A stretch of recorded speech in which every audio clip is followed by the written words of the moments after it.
ጥቃቅን አነስተኛና መካከለኛ ኢንተርፕራይዝ ልማት ፖሊሲ ተዘጋጅቶ ጸድቋል። የህግ ማቀፍ እየተዘጋጀ ነው የሚገኘው ማለት ነው። ከዚህ በፊትም እየተሰራ ነው ያለው። በመቶ ሺዎች የሚቆጠሩ ኢንተርፕራይዞች በየአመቱ እየተደራጁ በሚሊዮኖች የሚቆጠሩ ከሚፈጠሩት የስራ እድሎች መካከል ከ60 እስከ 70% ያለው የስራ እድል የሚፈጠረው በኢንተርፕራይዝ ልማት ነው ማለት ነው። ተወዳዳሪ ሆኖ ኦፖርቹኒቲዎችን መጠቀም ያስፈልጋል። ወይም ደግሞ በግል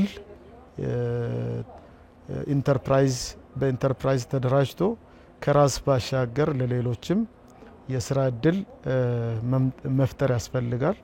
ወይም አዳዲስ የስራ ፈጠራ ሀሳቦችን በማምጣት በመወዳደር በማሸነፍ በመሸለምና ወደ ስራ በመግባት ሰፋፊ የስራ እድሎችን መፍጠር ያስፈልጋል።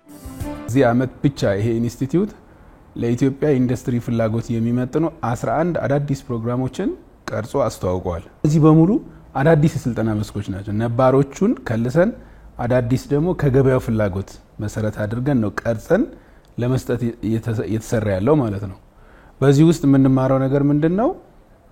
ካሪኩለም የስልጠና ካሪኩለም ሲቀረጽ ቢሮ ውስጥ ተኩኖ ወርክሾፕ ውስጥ ቁጭ ተብሎ የሚሰራ ስራ አይደለም።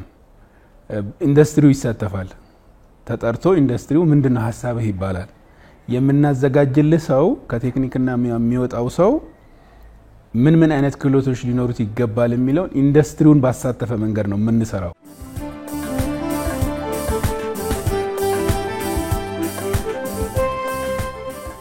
ከመቶዎቹ በላይ ፖሊቴክኒክ ተቋማት አሉ። ይሄን እየተገበሩ ነው።